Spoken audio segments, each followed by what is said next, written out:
kabar semuanya? Selamat datang dalam ibadah online GKI Gejayan. Kami berharap saudara semua dalam kondisi yang baik, sehat, dan siap mengikuti ibadah hari ini. Mari kita mengarahkan hati dan pikiran kita pada Tuhan. Jauhkan dari segala macam gangguan. Matikan notifikasi HP Anda. Mari kita bersama-sama menyembah Tuhan, karena pertolongan kita adalah di dalam nama Tuhan yang menjadikan langit dan bumi.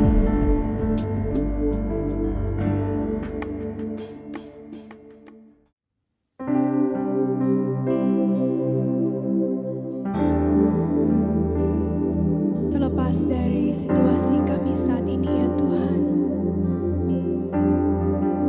kami percaya Engkau adalah Allah yang setia, Allah yang tidak pernah meninggalkan kami. Maka saat ini Tuhan, kami ingin memandang wajah-Mu, mengangkat tangan kami memasuki hadirat-Mu.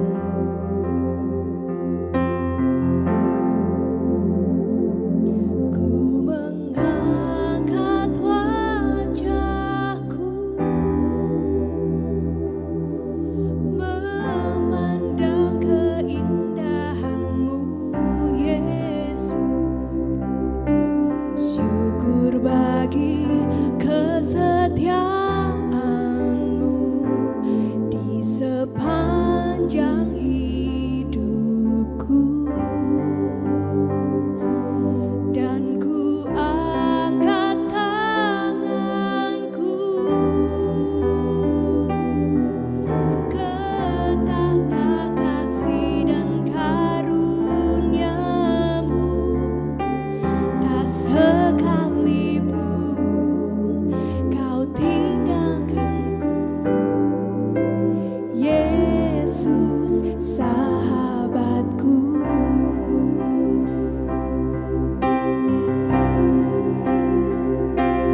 Ku mengangkat wajahku, memandang keindahan-Mu, Yesus.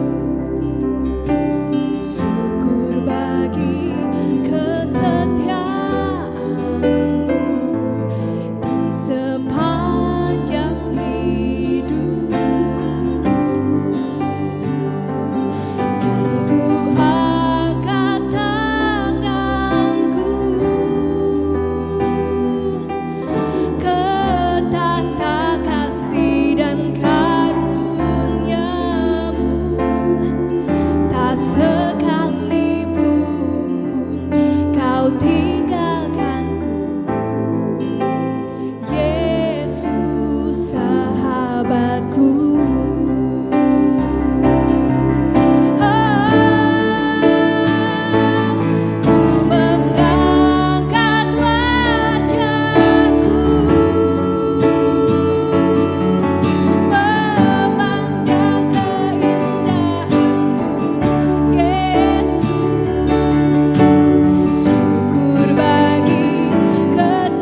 1 Yohanes 1 ayat 9 menyatakan, jika kita mengaku dosa kita, maka Ia adalah setia dan adil. Ia akan mengampuni segala dosa kita dan menyucikan kita dari berbagai kejahatan. Mari kita nyatakan secara pribadi doa pengakuan dosa kita di hadapan Tuhan. Kita tundukkan kepala, kita sujud di hadapannya.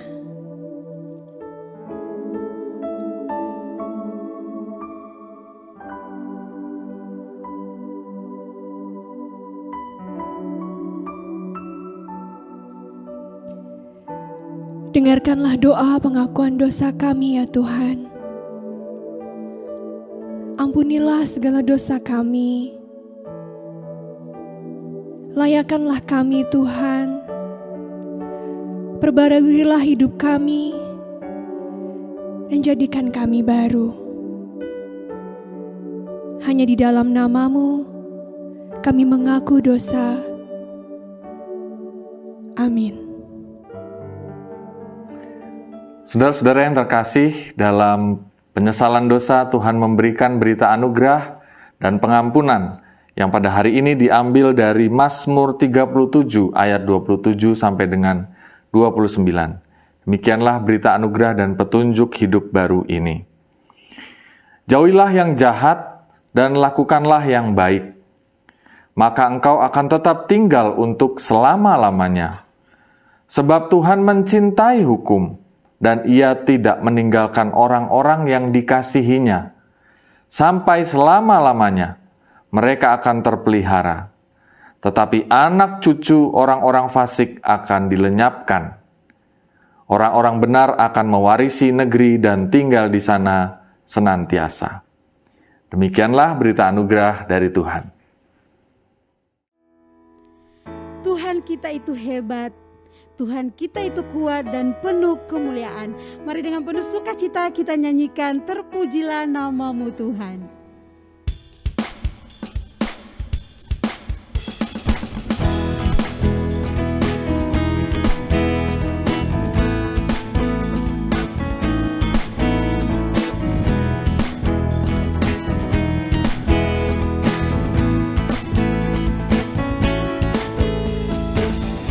Terpujilah nama-Mu Tuhan.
Saudaraku, marilah kita bersatu di dalam doa menyambut firman Tuhan. Kita berdoa. Ya Tuhan, kami sungguh bersyukur Advent yang ketiga ini dapat kami rayakan bersama. Advent adalah masa kedatangan Tuhan. Masa yang kami peringati sebagai kedatangan-Mu ribuan tahun yang lalu. Tetapi juga masa yang membuat kami menyambut akan kedatangan Tuhan pada waktunya kelak. Biarlah kami dapat menyambut masa raya Natal, masa kedatangan-Mu itu dengan sukacita. Bersabdalah di tengah kami dan biarlah kami menjadi pendengar yang mau mengikuti firman Tuhan. Curahkanlah Roh Kudus dan pimpinlah kami di dalam kekuatan Roh Kudus itu, supaya kami dapat menjadi pendengar dan pelaku firman yang baik, yang sungguh-sungguh menjadi garam dan terang dunia di tengah-tengah dunia yang Tuhan ciptakan dan cintai ini. Kami mau membuka hidup kami, bersabdalah ya Allah, kami siap untuk sungguh menjadi pelaku dan pendengar firman yang setia. Amin. Injil menurut kesaksian Lukas, pasal 3, ayat 7 sampai dengan 18. Injil menurut kesaksian Lukas, pasal 3, ayat 7 sampai dengan 18. Lalu ia berkata kepada orang banyak yang datang kepadanya untuk dibaptis, katanya, "Hai kamu keturunan ular beludak, siapakah yang mengatakan kepada kamu supaya melarikan diri dari murka yang akan datang? Jadi hasilkanlah buah-buah yang sesuai dengan pertobatan. Dan janganlah berpikir dalam hatimu, Abraham adalah bapa kami. Karena aku berkata kepadamu, Allah dapat menjadikan anak-anak bagi Abraham dari batu-batu ini. Kapak sudah tersedia pada akar pohon, dan setiap pohon yang tidak menghasilkan buah yang baik akan ditebang dan dibuang ke dalam api." Orang banyak bertanya kepadanya, "Jika demikian, apakah yang harus kami perbuat?" Jawabnya, "Barang siapa mempunyai 2 helai baju, hendaklah ia membaginya dengan yang tidak punya. Dan barang siapa mempunyai makanan, hendaklah ia berbuat juga demikian." Ada datang juga pemungut-pemungut cukai untuk dibaptis, dan mereka bertanya kepadanya, "Guru, apakah yang harus kami perbuat?" Jawabnya, "Jangan menagih lebih banyak daripada yang telah ditentukan bagimu." Dan prajurit-prajurit bertanya juga kepadanya, "Dan kami, apakah yang harus kami perbuat?"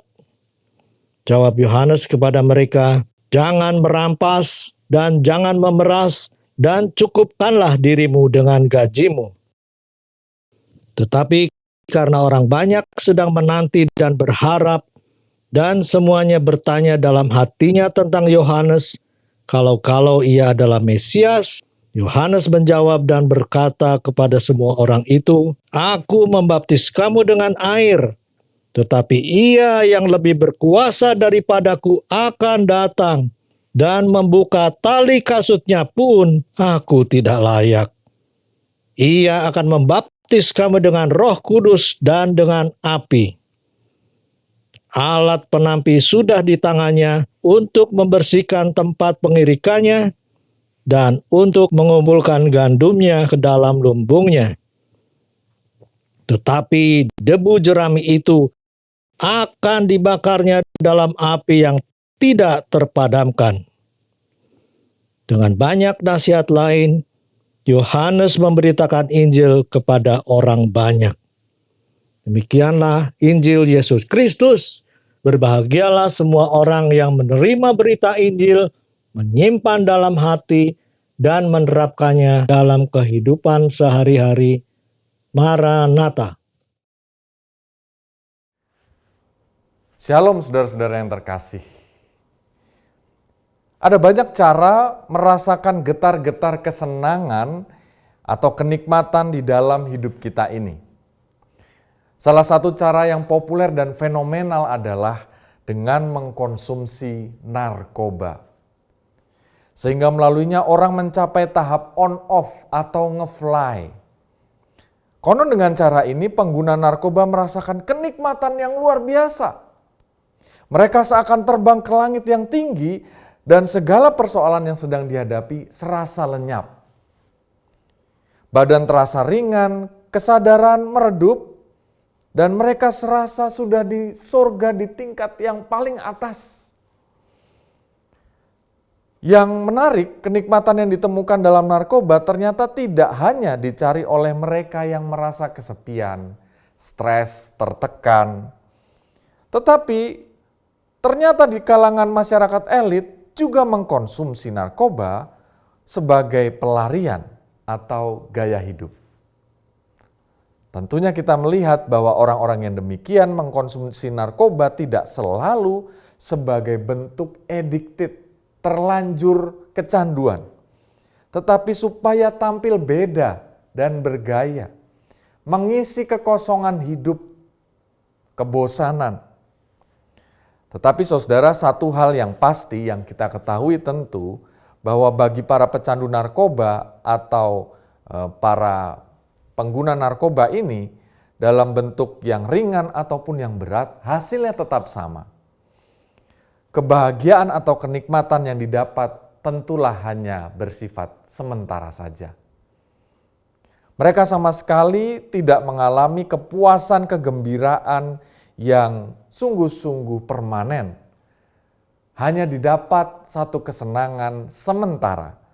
Satu kesenangan yang didapat dari luar, bukan satu keputusan hati dari dalam. Semua bergantung pada zat yang ada dan dikonsumsi masuk ke dalam tubuh seseorang. Saudara yang terkasih, kenikmatan, kebahagiaan, kesenangan yang dicapai oleh pengguna narkoba tentulah bukan sesuatu yang permanen, temporer, dan ini seringkali hanya bersifat pengalihan atau pelarian. Itulah mengapa dalam bahasa Inggris kata kesenangan itu dikatakan enjoyment. Tetapi lain halnya dengan sukacita yang sejati. Disebut sebagai joy atau happiness, kebahagiaan. Karena sukacita yang sejati mendorong orang untuk bertransformasi, tidak berdiam pada kenikmatan sesaat. Mentransformasi hidupnya, paling tidak hatinya, sikapnya. Sehingga kenikmatan dari seseorang yang bersukacita, yang berbahagia, ternyata mendorong dirinya untuk berbuat sesuatu hal yang lebih. Sedangkan kenikmatan yang sesaat, seperti narkoba, ternyata adalah kenikmatan palsu, sebab hanya menciptakan rasa senang yang tidak sadar, yang memanipulasi sebuah realita. Seringkali saudara, untuk terlepas dari kenikmatan sesaat, kenikmatan manipulatif, ya, realita yang dimanipulasi ini butuh perjuangan yang begitu besar. Seseorang yang sudah terjerat oleh narkoba, dia harus melakukan rehabilitasi. Waktunya seringkali tidak sebentar, dalam hitungan bulan mungkin tahun bagi yang berat. Dan ketika melakukannya, seseorang harus menahan rasa sakit untuk terlepas dari ketergantungan itu. Meskipun sakit, banyak orang memilih untuk dapat menjalaninya, supaya dia dapat hidup dalam realita yang sesungguhnya. Supaya dia dapat merasakan kenikmatan dari sukacita yang bersumber di dalam dirinya, di dalam hatinya, bukan tergantung pada sesuatu yang ada di luar dirinya. Itulah saudara, bahwa ternyata sukacita dan kebahagiaan dapat dicapai seringkali dengan sebuah pengorbanan yang besar. Seringkali menyakitkan, tetapi justru itu membawa kepada keselamatan. Nah saudara yang dikasih oleh Tuhan, sukacita yang demikianlah sebenarnya yang hendak dibagikan oleh Yohanes Pembaptis dalam pembacaan kita hari ini. Dalam masa atau minggu Advent ketiga, minggu yang diperingati dengan lilin berwarna merah muda atau warna liturgis merah muda, kita merayakan satu permenungan yang berbeda dari minggu-minggu yang lain. Minggu yang diwarnai dengan warna liturgis berwarna ungu. Warna merah muda ini menjelaskan atau menggambarkan satu sukacita. Meski melalui satu pengorbanan atau penderitaan. Dan inilah yang digambarkan oleh Yohanes Pembaptis dalam bacaan tadi. Ketika ia dengan keras sekali menegur dan membawakan firman tentang pertobatan. Berita pertobatan itu dikatakan dengan begitu keras dengan kata-kata, "Hai kamu keturunan ular beludak atau ular beracun, hasilkanlah buah-buah yang sesuai dengan pertobatan. Dan janganlah berpikir dalam hatimu, Abraham adalah bapa kami. Karena aku berkata kepadamu, Allah dapat menjadikan anak-anak bagi Abraham dari batu-batu ini." Ucapan yang begitu keras ini tentunya menegur orang-orang Yahudi. Bahkan kita lihat tokoh-tokoh penting di dalam bacaan tadi. Tetapi sebenarnya Yohanes Pembaptis sedang menegur keangkuhan rohani untuk menyelamatkan kehidupan mereka. Karena seringkali mereka memandang bahwa mereka adalah bangsa yang superior. Orang-orang Yahudi, apalagi orang-orang yang bertanya di sana, adalah orang-orang yang penting. Mereka yakin bahwa sebagai orang Yahudi, mereka adalah bangsa pilihan. Anak-anak Abraham, umat yang dikasihi Allah. Dan keistimewaan ini membuat mereka harus sadar bahwa mereka tidak dapat luput dari penghakiman, dari teguran Tuhan. Bahwa sebagai seorang Yahudi, sebagai anak-anak Tuhan, dan ketika kita membaca firman Tuhan hari ini sebagai orang-orang Kristen, kita dapat menjadi batu sandungan melalui perilaku hidup kita. Kita dapat hanya menikmati kesenangan sesaat yang dapat kemudian membinasakan hidup kita. Itulah mengapa Yohanes Pembaptis mengajak mereka dengan begitu keras untuk dibaptiskan. Baptisan yang diajak oleh Yohanes ini bukanlah baptisan formalitas ritual seperti yang kita pahami dalam tradisi biasanya dalam hidup bergereja kita. Tetapi makna baptisan ini sebenarnya mengambil kata asli baptiso atau baptisma yang berarti menenggelamkan kehidupan lama dan bangkit sebagai manusia yang baru, bangkit dalam kehidupan yang baru. Baptisan ini berlaku bukan bagi orang-orang di luar Yahudi. Dalam bacaan kita tentu kita membaca di luar orang-orang Kristen supaya mereka mengkonversi agama mereka dan menjadi seorang Kristen, menjadi seorang Yahudi. Tetapi baptisan ini diperuntukkan untuk orang-orang yang sebangsa, seagama dengan Yohanes Pembaptis. Untuk orang-orang Yahudi, untuk orang-orang Kristen. Supaya kita memperoleh kehidupan yang baru, yang menyelamatkan hidup kita. Harus ada satu pengorbanan, satu derita yang kita lalui untuk memperoleh sukacita dan keselamatan itu. Nah, saudara yang dikasihi oleh Tuhan, pertobatan yang menyelamatkan itu yang seperti apa yang diharapkan oleh Yohanes Pembaptis dan tentu oleh Allah melalui perikop ini. Nah, kita membaca poin yang pertama bahwa kita dipanggil untuk rela menggeser pusat hidup kita dari kebutuhan pribadi diri sendiri yang menjadi candu seperti narkoba tadi, menjadi kehidupan yang berpusat akan kesederhanaan dan kasih. Dalam ayat yang ke-11 dikatakan, barang siapa mempunyai 2 helai, hendaklah ia membagikannya atau membaginya dengan yang tidak punya. Dan barang siapa mempunyai makanan, hendaklah ia berbuat juga demikian.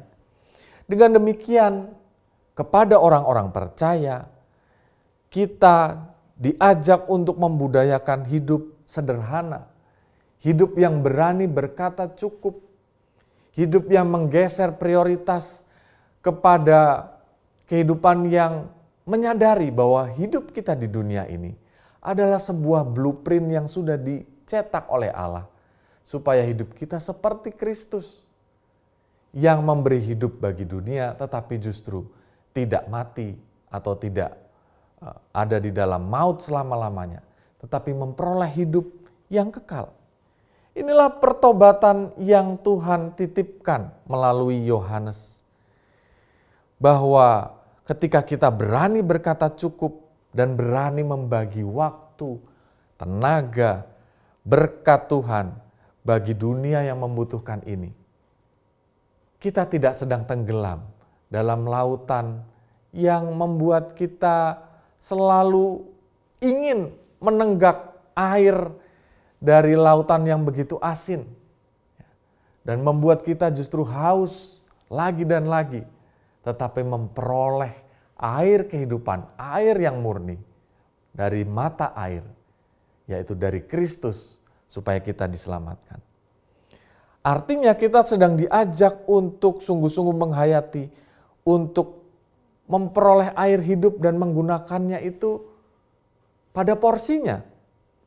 Hidup sederhana berarti mengelola apa yang Tuhan titipkan di dunia ini dan mempergunakannya untuk pribadi kita secukupnya, tetapi juga kepada dunia yang Tuhan ciptakan ini. Artinya pesan pertobatan Yohanes ini ingin mengatakan supaya kita tidak terjebak dalam keserakahan. Sebab banyak orang di era pasca modern ini tidak pernah merasa aman walaupun hartanya sudah berlimpah ruah. Orang yang dipenuhi oleh keserakahan, semakin banyak uang yang dimiliki, semakin besar maju bisnisnya, ia semakin dikuasai oleh kekhawatiran, oleh curiga, dan semakin rakus dan tak jarang cepat mengalami kematian. Kematian dalam nuraninya, kematian dalam kepekaan akan sesamanya, pada kebutuhan dunia di sekitarnya, pada kematian bisnis atau pekerjaannya, dan pada akhirnya kematian tubuh dan jiwanya. Coba saja kita lihat contoh-contoh oknum di negeri ini yang dibui karena melakukan korupsi di tengah-tengah situasi pandemi. Sungguh menyayat hati. Bagaimana mereka dipercaya oleh rakyat, dipercaya oleh Tuhan yang Maha Kuasa.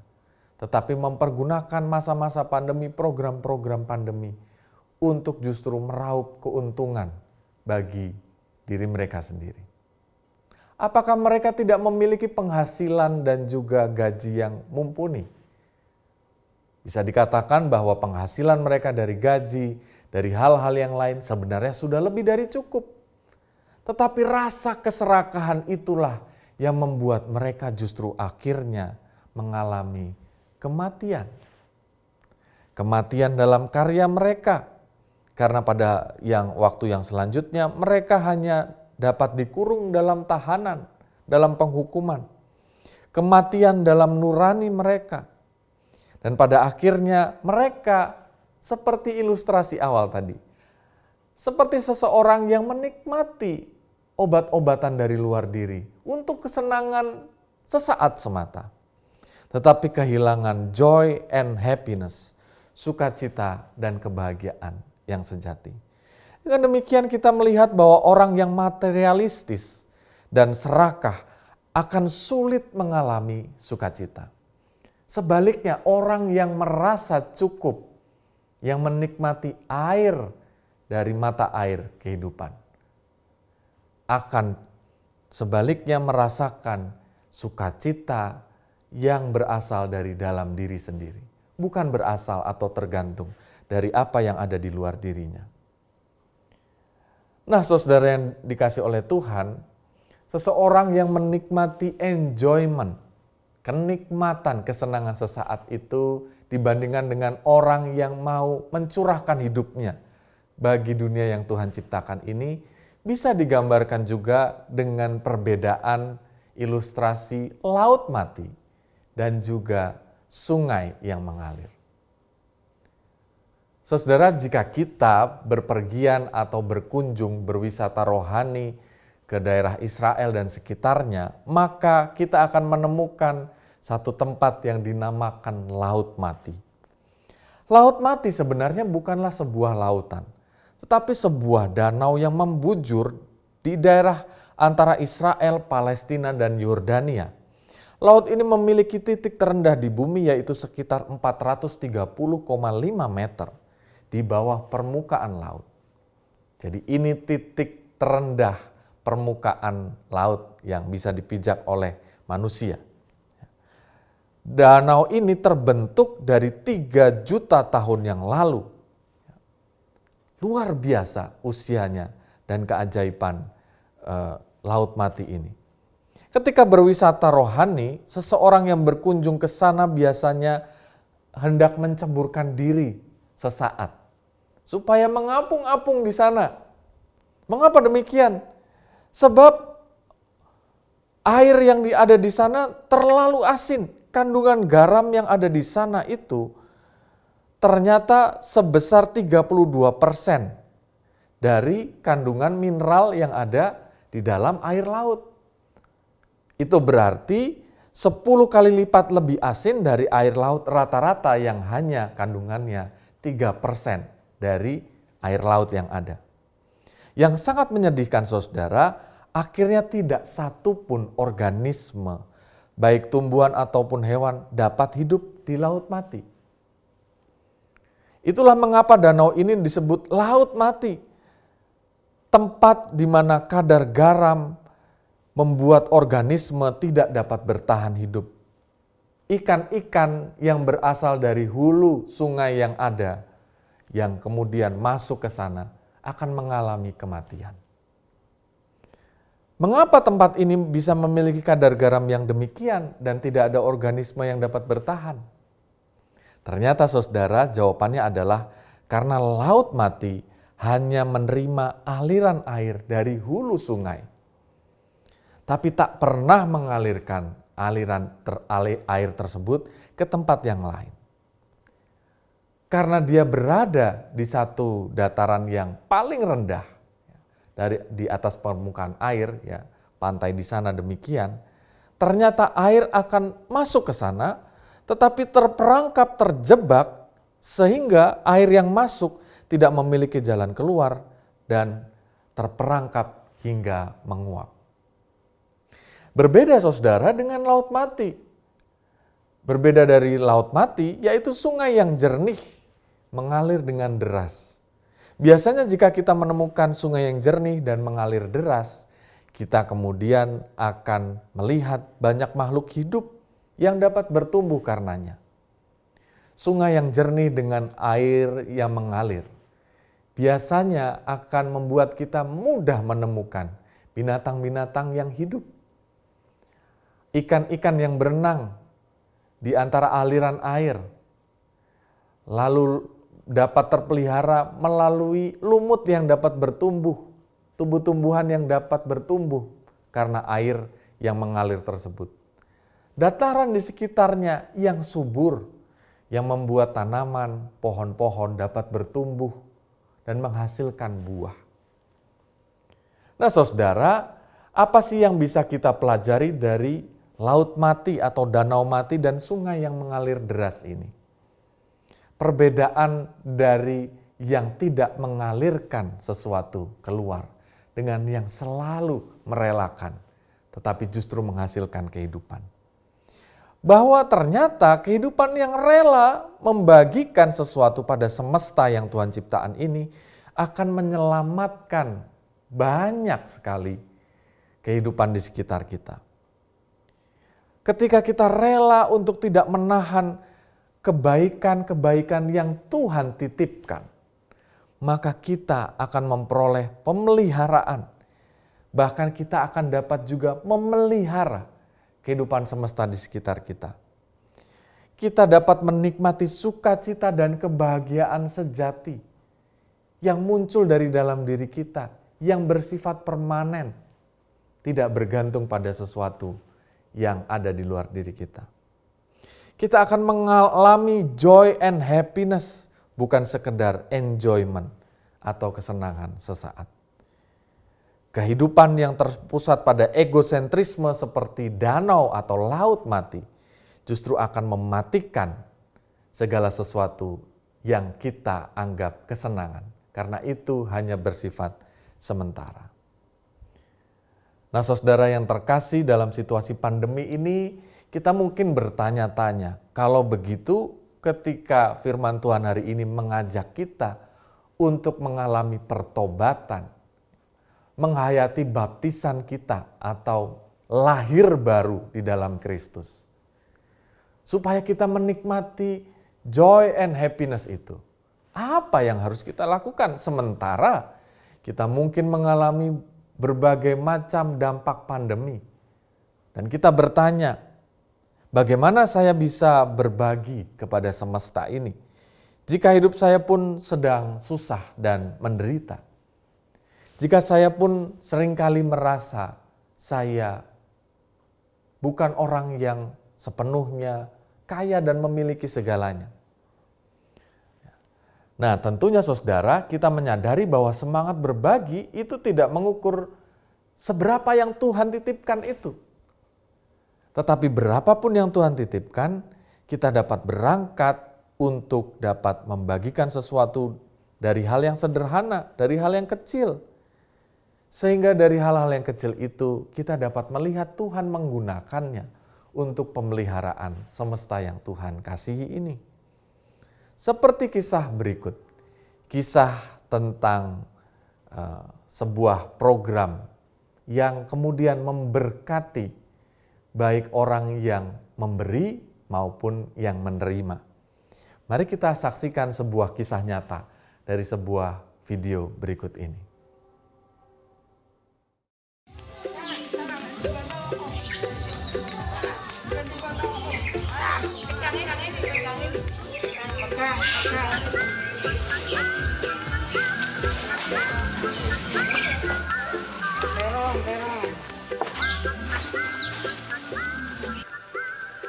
Ini saya ngambil sawi, terus sama ini ada tomat. Di dalam pandemi ini kan banyak yang nganggur gitu loh Mas. Dilanya kalau mau masak nggak ada, dilanya ada pasangan yang memasang sayur ini, jadi sangat bermanfaat sekali. Jadi bisa masak.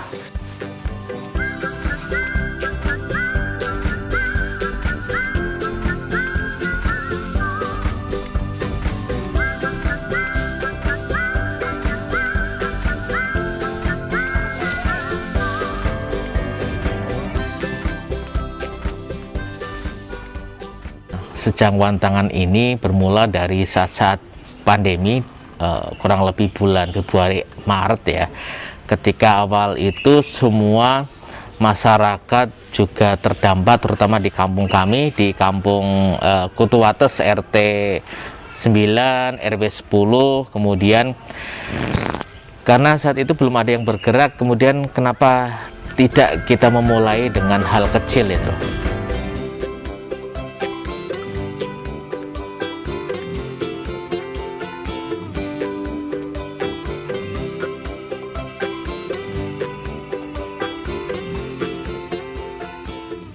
Ketika pandemi, petani-petani itu kan sangat terdampak, di mana mereka tidak bisa menjual sayurannya ke masyarakat, ke pasar, kemudian ke distribusi di toko-toko. Nah, dari situlah Sejangkauan Tangan berupaya untuk membantu memasarkan sayur-sayurnya. Tetapi apa yang dilakukan Sejangkauan Tangan adalah tidak menjual belikan sayur itu, tetapi kami ingin membagikan secara sukarela, secara gratis kepada masyarakat.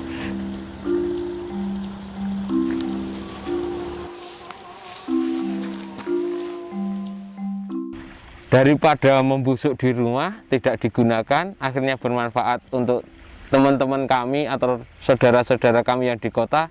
Itu bagi kami adalah suatu hal yang membanggakan kaum petani.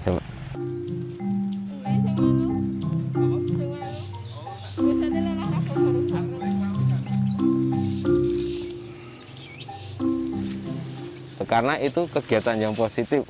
Walaupun nanti bisa kita aplikasikan dengan kegiatan-kegiatan yang lain yang memang dari masyarakat kota dan masyarakat desa itu bisa bersinergi, saling menguntungkan.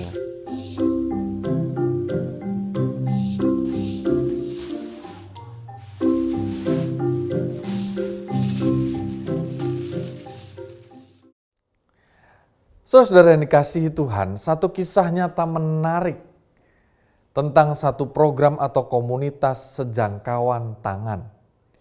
Melalui hal kecil dengan membagi sayur mayur dari petani yang banyak, ternyata tidak dapat dipasarkan karena situasi pandemi. Orang tidak dapat pergi ke pasar atau berpergian, harus sungguh-sungguh berada di rumah. Sehingga para petani merasa bahwa para pedagang tidak dapat membeli dan menjual hasil karya mereka. Sehingga muncullah program atau komunitas sejangkauan tangan ini yang menampung kebaikan para petani yang ingin berbagi. Daripada dikatakan busuk. Pada akhirnya hal yang sederhana untuk menyalurkan ini memberkati warga masyarakat yang membutuhkan. Yang kehilangan pekerjaan, yang tidak dapat bekerja dan lain sebagainya. Mengambil di satu tempat dengan tidak membayar uang atau mengganti biaya yang harus dikeluarkan. Ternyata saudara, hal ini justru membawa semangat kepada para petani. Mereka dapat bertahan hidup dari hasil bumi yang Tuhan berikan. Mereka dapat belajar hidup sederhana. Mereka dapat sungguh-sungguh menghayati bahwa mereka dapat bertahan hidup dan dapat membagi berkat. Nah, tidakkah sebenarnya bagi kita orang-orang percaya pun juga demikian, saudara? Kita tidak perlu berangkat dari hal-hal yang luar biasa yang kita bayangkan di luar diri kita. Kita dapat berangkat dari apa yang bisa kita lakukan. Dan perubahan hidup, menjalani hidup sebagai manusia yang baru yang tidak mau bergantung kepada apa yang ada di luar diri kita sebagai kesenangan. Misalnya harta benda ataupun berkat Tuhan yang berbeda. Sehingga itu kita rasakan sebagai kesenangan sesaat. Tetapi kita mau bukan mencari Tuhan karena berkatnya. Kita mau mencari Tuhan karena kita percaya bahwa kita memang membutuhkan Dia untuk terus mengilhami hati kita. Supaya kita dapat berbahagia dari dalam hati kita. Ketika kita berkata cukup dan mempergunakan segala titipan Tuhan itu untuk kecukupan kita, bahkan untuk orang-orang di sekitar kita. Salah satunya saudara, saya pun mengalami hal yang demikian ketika para alumni dari sekolah-sekolah di grup-grup sosial media, salah satunya di WA, itu kemudian mulai memperhatikan satu dengan yang lain. Pandemi tidak membuat orang mengeluh dan berhenti berkarya. Pandemi membuat para alumni kemudian bergerak. Salah satunya di sekolah saya ada satu gerakan yang kemudian menghimpun para dokter atau para tim medis ya, yang kemudian dapat menjawab pertanyaan-pertanyaan dan pendampingan ketika ada di dalam masa isolasi mandiri dan lonjakan COVID yang luar biasa beberapa bulan yang lalu. Dan mulai para alumni pun mengumpulkan dana membeli tabung gas oksigen, tabung oksigen untuk disalurkan secara cuma-cuma kepada para alumni yang membutuhkan dan dalam kondisi yang kritis. Dan terbukti, saya kenal ada satu teman baik saya yang terselamatkan karena karya dari hal yang sederhana. Hal yang memberi perhatian pendampingan kepada masyarakat, kepada para alumni yang membutuhkan. Dan ternyata itu bukan membuat kami yang memberi kehilangan, tetapi kami diberkati sebab kami dikuatkan. Bahwa pemberian kami pun berguna. Bahwa kami pun tahu bagaimana cara menangani hal yang demikian. Ketika kami memberi, maka di grup diskusi itu dapat saling menginspirasi. Sehingga ketika keluarga kami mengalami hal yang demikian, kami tahu bagaimana cara menanganinya. Nah saudara, inilah indahnya, sukacitanya dalam hidup yang terbagi, tercurah bagi semesta yang Tuhan ciptakan ini. Maka di masa Advent ketiga ini, yang dimaknai oleh lilin merah muda, gaudete, sukacita, kebahagiaan yang sejati itu. Maukah kita menjawab panggilan pertobatan Tuhan. Untuk tidak hidup terpusat pada diri kita, tapi hidup terpusat kepada Kristus. Kepada karyanya, cinta kasihnya di dunia. Sehingga kita tidak terpaku untuk menyelamatkan jiwa kita semata. Tetapi kita mau terfokus terpusat untuk mempergunakan titipan Tuhan di dalam nyawa kita, hari-hari kita, harta benda kita, waktu kita, tenaga kita. Bukan hanya untuk mencukupi diri kita, tapi tercurah bagi dunia yang Tuhan ciptakan ini. Sehingga kita terlepas dari pengejaran kenikmatan enjoyment sesaat dan memasuki kehidupan yang penuh dengan sukacita, kebahagiaan yang abadi. Joy and happiness. Selamat menjalani hidup pertobatan yang membawa sukacita. Ketika kita meletakkan dasar hidup kita bukan terpusat pada kepentingan egosentrisme diri, tetapi pada blueprint Tuhan, bahwa Dia menciptakan kita untuk juga menjadi berarti bagi semesta yang Tuhan ciptakan ini. Selamat menjawab panggilan Tuhan itu, dan selamat bersukacita dan berbahagia secara permanen dan abadi bersama Kristus. Tuhan memberkati kita. Amin. Saudara-saudara, marilah kita menaikkan doa syafaat bersama. Kita bersatu dalam doa. Tuhan, kami sungguh bersyukur atas firman-Mu hari ini. Biarlah firman-Mu dapat menjadi pelita penerang atas kehidupan kami. Dan biarlah kami sungguh-sungguh dapat menyambut kedatangan Tuhan dengan sikap yang selaras dengan firman-Mu itu. Dan biarlah semua hal yang dapat kami renungkan, dapat kami lakukan dan menjadi kesukaan di hati Tuhan, menyenangkan hati Tuhan. Pada saat ini ya Tuhan, kami bersama berdoa untuk negeri kami, terkhusus untuk saudara-saudara kami yang menjadi korban atau yang hidup di antara atau di sekitar Gunung Semeru, yang beberapa waktu lalu terjadi erupsi dan pada saat ini banyak sekali warga yang masih terus memulihkan diri dari peristiwa tersebut. Berkatilah ya Tuhan supaya masyarakat yang terselamatkan dapat dipulihkan dari segala kesehatan. Berkatilah mereka yang berduka supaya Tuhan pun menghiburkan. Berkatilah pemerintah kami agar menjadi kepanjangan tangan Tuhan yang menolong dan memulihkan tempat tinggal mereka, yang mengamankan mereka sekalian dari segala ancaman-ancaman yang dapat terjadi di kemudian hari pasca erupsi pertama Gunung Semeru. Dan kami pada saat ini berdoa juga ya Tuhan untuk pemerintah kami dalam penanganan pandemi COVID-19. Terkhusus di bulan Desember ini akan dicermati bagaimana warga dapat menjalani waktu-waktu di masa Natal dan juga akhir tahun ini.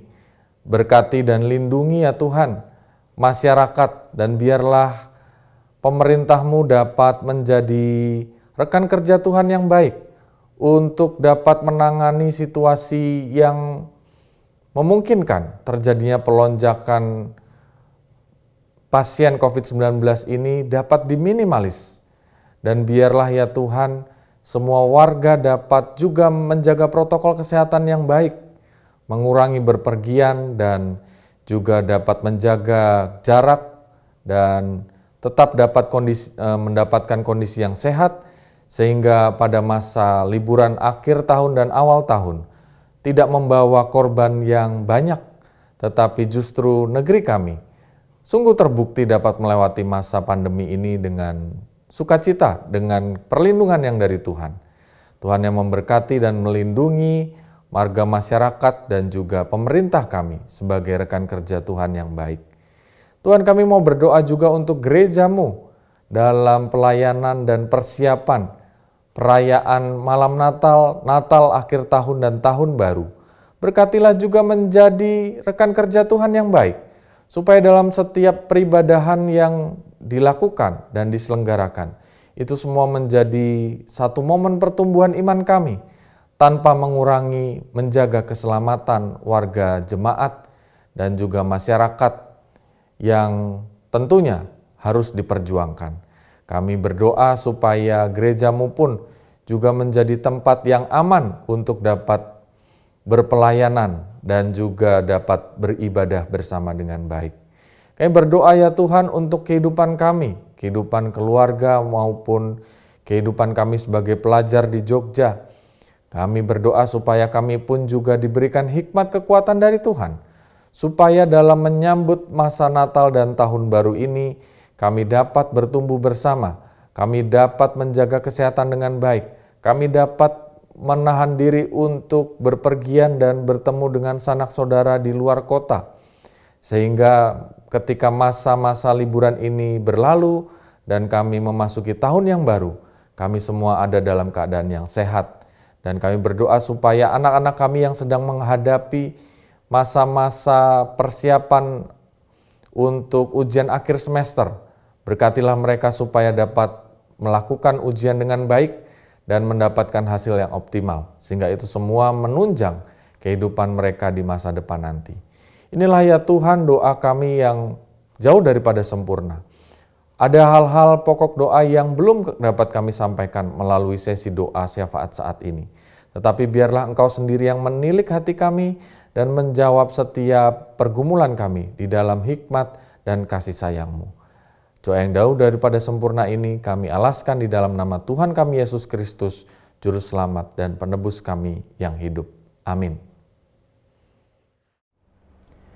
Jemaat Tuhan, mari kita bersama-sama memperbaharui iman percaya kita, pengakuan iman rasuli kita, dengan kita memujikan, menyanyikan lagu dari Kidung Jemaat 280, Aku Percaya.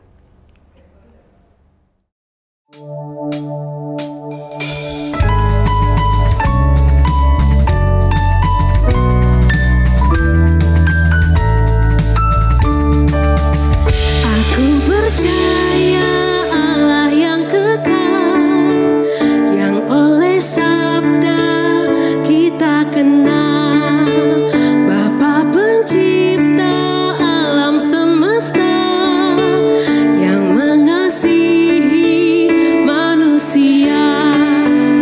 Aku percaya Putra Tunggalnya yang disalibkan di Golgota, yang dari kubur bangkit dan menang, naik ke sorga dalam terang. Aku percaya pada Roh Kudus yang mendiami kita terus. Aku percaya gereja yang esa, ku jadi suci di dalamnya.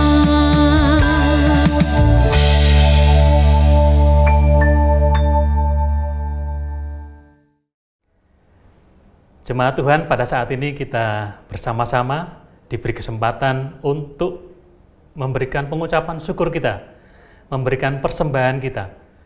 Kita akan mendasari pengumpulan persembahan ini, kita membaca dari 2 Korintus 8 ayat 13. Mari kita baca bersama. Sebab kamu dibebani bukanlah supaya orang-orang lain mendapat keringanan, tetapi supaya ada keseimbangan. Mari kita persembahkan yang terbaik.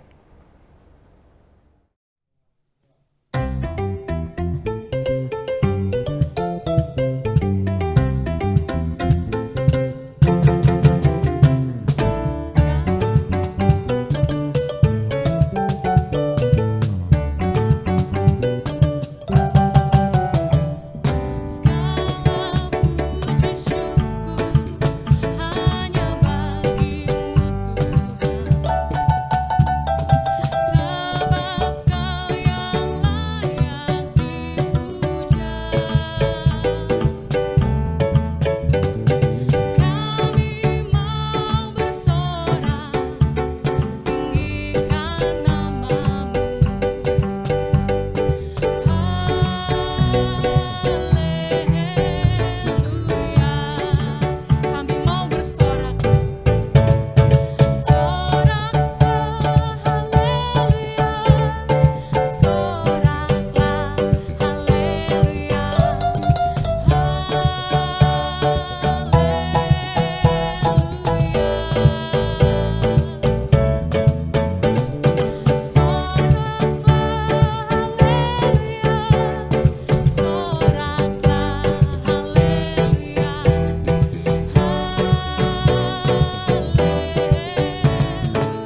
Mari jemaat Tuhan kita membawa persembahan kita di dalam doa.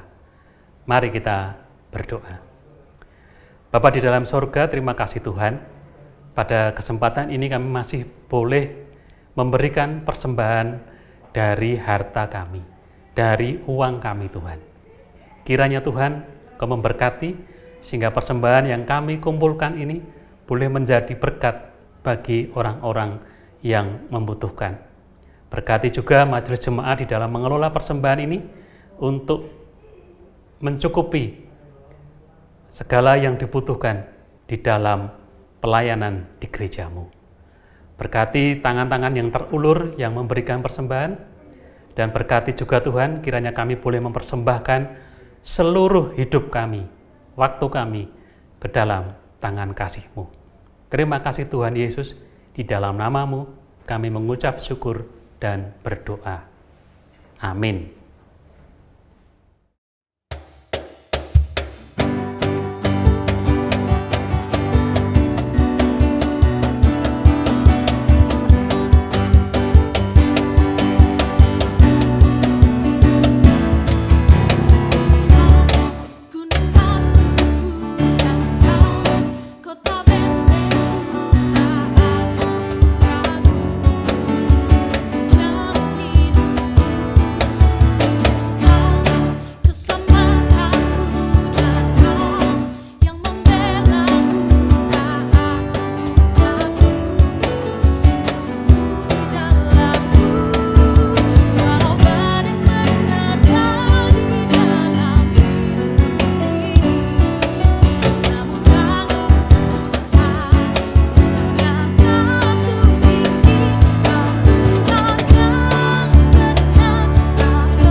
Saudaraku yang terkasih, marilah kita melanjutkan hidup dalam pimpinan damai sejahtera Tuhan, menjadi saksi Tuhan dimanapun kita berada, dan terimalah berkat Tuhan.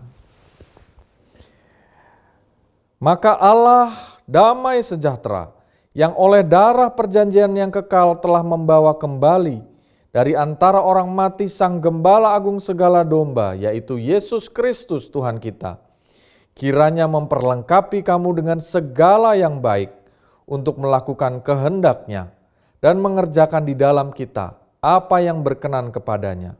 Oleh Yesus Kristus, bagi Dialah kemuliaan sampai selama-lamanya. Amin.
Selamat melanjutkan aktivitas. Tuhan Yesus memberkati.